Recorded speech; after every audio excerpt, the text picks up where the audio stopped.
ವಾಹನಗಳನ್ನೇ ಬಳಸಿ ಗೃಹ ರಕ್ಷಕ ಸಿಬ್ಬಂದಿ ಮುಖಾಂತರ ವಾಹನಗಳ ತೆರವನ್ನು ಮಾಡಲಾಗುತ್ತೆ ಅಂತ ಸಚಿವ ಪರಮೇಶ್ವರ್ ಅವರು ಹೇಳಿದ್ದಾರೆ. ಇನ್ನು 3 ವರ್ಷಗಳ ಬಳಿಕ ರಾಜಧಾನಿಯಲ್ಲಿ ವಾಹನಗಳ ಟೋಯಿಂಗ್ ವ್ಯವಸ್ಥೆಯನ್ನು ಪೂರ್ಣ ಪ್ರಮಾಣದಲ್ಲಿ ಶೀಘ್ರದಲ್ಲೇ ಆರಂಭಿಸಲಾಗುತ್ತೆ ಅಂತ ಹೇಳಿರೋದು ಅಧಿಕೃತವಾಗಿ ಇದಕ್ಕೆ ಸಂಬಂಧಪಟ್ಟಂತೆ ಮಾಹಿತಿಯನ್ನು ಗೃಹ ಸಚಿವರು ಹಂಚಿಕೊಂಡಿದ್ದಾರೆ. ಮೊನ್ನೆ ಡಿಸಿಎಂ ಕೂಡ ಇದನ್ನು ಹೇಳಿದ್ರು. ಇದೀಗ ಅಫಿಷಿಯಲ್ ಆಗಿ ಗೃಹ ಸಚಿವರು ಹೇಳಿದ್ದಾರೆ. ಪೊಲೀಸ್ ಆಯುಕ್ತರ ಕಚೇರಿಯಲ್ಲಿ ಪೊಲೀಸ್ ಇಲಾಖೆಯ ಪರಿಶೀಲನಾ ಸಭೆಯ ಬಳಿಕ ನಡೆದಂತ ಸುದ್ದಿಗೋಷ್ಠಿಯಲ್ಲಿ ಮಾತನಾಡಿದ ಸಚಿವರು ಸಂಚಾರ ಸುಗಮಕ್ಕೆ ಟೋಯಿಂಗ್ ಆರಂಭ ಅನಿವಾರ್ಯ ಆಗಿದೆ ಅಂತ ಹೇಳಿದ್ದಾರೆ. ನಗರ ವ್ಯಾಪ್ತಿ ಎಲ್ಲೆಂದರಲ್ಲಿ ವಾಹನಗಳನ್ನು ಸಾರ್ವಜನಿಕರು ನಿಲ್ಲಿಸ್ತಾ ಇರುವುದು ಸಂಚಾರ ಸಮಸ್ಯೆಗೆ ಪ್ರಮುಖ ಕಾರಣಗಳಲ್ಲಿ ಒಂದಾಗಿದೆ. ಹೀಗಾಗಿ ಈ ಮೊದಲು ಸ್ಥಗಿತಗೊಳಿಸಲಾಗಿದ್ದ ಟೋಯಿಂಗ್ ವ್ಯವಸ್ಥೆಯನ್ನು ಮತ್ತೆ ಪ್ರಾರಂಭಿಸೋಕೆ ನಿರ್ಧರಿಸಲಾಗಿದ್ದು ಶೀಘ್ರದಲ್ಲೇ ಟೋಯಿಂಗ್ ವಾಹನಗಳು ರಸ್ತೆಗಿಳಿಯಲಿವೆ ಅಂತ ಹೇಳಿದ್ದಾರೆ. ಮೊದಲು ವಾರ್ಷಿಕ 28 ಕೋಟಿ ರೂಪಾಯಿಗೆ ಖಾಸಗಿ ಸಂಸ್ಥೆಗಳಿಗೆ ಟೋಯಿಂಗ್ ಹೊರಗುತ್ತಿಗೆಯನ್ನು ನೀಡ್ತಾ ಇದ್ವಿ. ಆ ಖಾಸಗಿ ಸಂಸ್ಥೆಯ ಸಂಚಾರ ಉಲ್ಲಂಘನೆ ಸಂಬಂಧ ವಾಹನವನ್ನು ಟೋಯಿಂಗ್ ಮಾಡುವ ವೇಳೆ ಸಾರ್ವಜನಿಕರ ಜೊತೆ ಅನುಚಿತ ವರ್ತನೆ ಆರೋಪಗಳಿದ್ವು. ಈ ಸಮಸ್ಯೆಯನ್ನು ಮರುಕಳಿಸದಂತೆ ನೋಡಿಕೊಳ್ಬೇಕು ಅಂತ ಎಚ್ಚರಿಕೆಯನ್ನು ವಹಿಸಲಾಗಿತ್ತು. ಈ ಸಲ ಪೊಲೀಸರ ವಾಹನಗಳಿಗೆ ಇದನ್ನು ನೀಡಲಾಗಿದೆ ಅಂತ ಹೇಳಿದ್ದಾರೆ. ಖಾಸಗಿಯವರ ಬದಲಿಗೆ ಪೊಲೀಸ್ ಇಲಾಖೆಯ ವಾಹನಗಳನ್ನೇ ಟೋಯಿಂಗ್ಗೆ ಬಳಸಲಾಗ್ತಾ ಇದೆ. ಇದಕ್ಕಾಗಿ ಪ್ರತಿ ಠಾಣಾ ಮಟ್ಟದಲ್ಲಿ ಟೋಯಿಂಗ್ ವಾಹನ ನೀಡಲಾಗುತ್ತೆ. ಅಲ್ಲದೆ ಈ ಟೋಯಿಂಗ್ ಕೆಲಸಕ್ಕೆ ಸಂಚಾರ ಪೊಲೀಸ್ ನೆರವಿಗೆ ಗೃಹ ರಕ್ಷಕ ಸಿಬ್ಬಂದಿಯನ್ನು ನಿಯೋಜಿಸೋಕೆ ನಿರ್ಧರಿಸಲಾಗಿದೆ ಅಂತ ಇದೇ ಸಂದರ್ಭದಲ್ಲಿ ಅವರು ಹೇಳಿದ್ದಾರೆ. ಇನ್ನು ಬಿಜೆಪಿ ಕಾಲದಲ್ಲಿ ಟೋಯಿಂಗ್ ಸರಿ ಇರಲಿಲ್ಲ ಅನ್ನೋದನ್ನು ಕೂಡ ಗೃಹ ಸಚಿವರು ಹೇಳಿದ್ದಾರೆ. ಬಿಜೆಪಿ ಸರ್ಕಾರದ ಅವಧಿಯಲ್ಲಿ ಟೋಯಿಂಗ್ ವ್ಯವಸ್ಥೆಯ ನಿರ್ವಹಣೆ ಸರಿ ಇಲ್ಲದ ಕಾರಣ ಸಮಸ್ಯೆ ಆಗಿತ್ತು. ಈಗ ನಾವು ನ್ಯೂನತೆಗಳನ್ನು ಸರಿಪಡಿಸಿ ಸೂಕ್ತವಾಗಿ ಜಾರಿಗೊಳಿಸುತ್ತೇವೆ ಅಂತ ಸ್ಪಷ್ಟಪಡಿಸಿದ್ದಾರೆ. 3 ವರ್ಷಗಳ ಹಿಂದೆ ಟೋಯಿಂಗ್ ವಿರುದ್ಧ ಕಾಂಗ್ರೆಸ್ ಪ್ರತಿಭಟನೆ ನಡೆಸಿದ ಬಗ್ಗೆ ಸುದ್ದಿಗೋಷ್ಠಿಯಲ್ಲಿ ಮಾಧ್ಯಮದವರು ಪ್ರಶ್ನೆ ಮಾಡ್ತಾರೆ. ಅಲ್ಲ ಸರ್, ನೀವೇ ಇದು ಬೇಡ ಅಂತ ಹೇಳಿ ಪ್ರತಿಭಟನೆ ಮಾಡಿದ್ರಿ, ಈಗ ನೋಡಿದ್ರೆ ನೀವು ಅಧಿಕಾರಕ್ಕೆ ಬರ್ತಿದ್ದ ಹಾಗೆಯೇ ನೀವೇ ಮತ್ತೆ ಟೋಯಿಂಗ್ ಅಂತ ಹೇಳ್ತಾ ಇದ್ದೀರಿ, ಯಾಕೆ ಅಂತ ಪ್ರಶ್ನೆ ಮಾಡಿದ್ದಕ್ಕೆ ಅವರು ಈ ಉತ್ತರ ಕೊಟ್ಟಿದ್ದಾರೆ. ಆಗ ಲೋಪದೋಷ ಇತ್ತು, ಈಗ ನಾವು ಸರಿಪಡಿಸಿದ್ದೀವಿ, ಇದರಿಂದ ಸಮಸ್ಯೆಗಳ ಪರಿಹಾರ ಆಗತ್ತೆ ಅಂತ ಹೇಳಿದ್ದಾರೆ. ಟ್ರಾಫಿಕ್ ಸಮಸ್ಯೆ ಪರಿಹಾರಕ್ಕೆ ವರ್ಷಾನುಗಟ್ಟಲೆ ಸಮಯವನ್ನು ತೆಗೆದುಕೊಂಡ್ರೆ ಹೆಂಗೆ?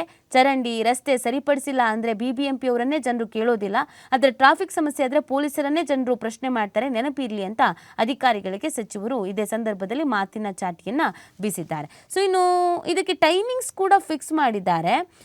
ಏನು ಟೈಮಿಂಗ್ಸು ಅಂತ ಅಂದರೆ ಬೆಳಗ್ಗೆ 8ರಿಂದ 11 ಹಾಗೂ ಸಂಜೆ 5ರಿಂದ 9ರವರೆಗೆ ಸಮಯದಲ್ಲಿ ವಾಹನಗಳ ಸಂಚಾರ ಹೆಚ್ಚಾಗಿರುತ್ತೆ. ಈ ಸಂದರ್ಭದಲ್ಲಿ ನೀವು ಮೈ ಚಳಿ ಬಿಟ್ಟು AC ರೂಮ್ನೆಲ್ಲ ಬಿಟ್ಟು ಬಂದು ಕೆಲಸ ಮಾಡಿ ಅಂತ ಪೊಲೀಸ್ ಅಧಿಕಾರಿಗಳಿಗೆ ಇದೇ ಸಂದರ್ಭದಲ್ಲಿ ಗೃಹ ಸಚಿವರು ಹೇಳಿರೋದು. ಈ ಸಂದರ್ಭದಲ್ಲಿ ಹೆವಿ ವೆಹಿಕಲ್ಸ್ಗಳು ಓಡಾಡ್ತಾ ಇರ್ತವೆ, ಟ್ರಾಫಿಕ್ ಜಾಮ್ ಆಗ್ತಾ ಇರುತ್ತೆ. ಇದು ಪೀಕ್ ಅವರ್ಸ್ ಅಂತ ನಾವೇನು ಕರಿತೀವಿ, ಅಂದರೆ ಆಫೀಸ್ ಕೆಲಸ ಮುಗಿಸ್ಕೊಂಡು ಮನೆಗೆ ಹೋಗೋದು, ಸೊ ಬೆಳಗ್ಗೆ ಇನ್ನು ಮಕ್ಕಳು ಸ್ಕೂಲಿಗೆ ಕಳಿಸೋದು, ಆಫೀಸಿಗೆ ಬರೋದು, ಇದೆಲ್ಲವೂ ಪೀಕ್ ಅವರ್ಸ್. ಈ ಟೈಮಲ್ಲಿ ಸ್ವಲ್ಪ ನೀವು ರೋಡಲ್ಲಿ ಇಳಿದು ಕೆಲಸ ಮಾಡಿ, ಆಗ ಟ್ರಾಫಿಕ್ಕು ಆಗಲ್ಲ, ಏನು ಸಮಸ್ಯೆನೂ ಆಗಲ್ಲ. ನೀವು ಈ ಟೈಮಲ್ಲಿ AC ರೂಮಲ್ಲಿ ಕೂತ್ಕೊಂಡಿದ್ರೆ ಕಷ್ಟ ಆಗತ್ತೆ ಅಂತ ಮಾತಿನ ಮುಖಾಂತರವೇ ಚಾಟಿ ಬೀಸೋ ಕೆಲಸವನ್ನು ಕೂಡ ಗೃಹ ಸಚಿವರು ಮಾಡಿದ್ದಾರೆ.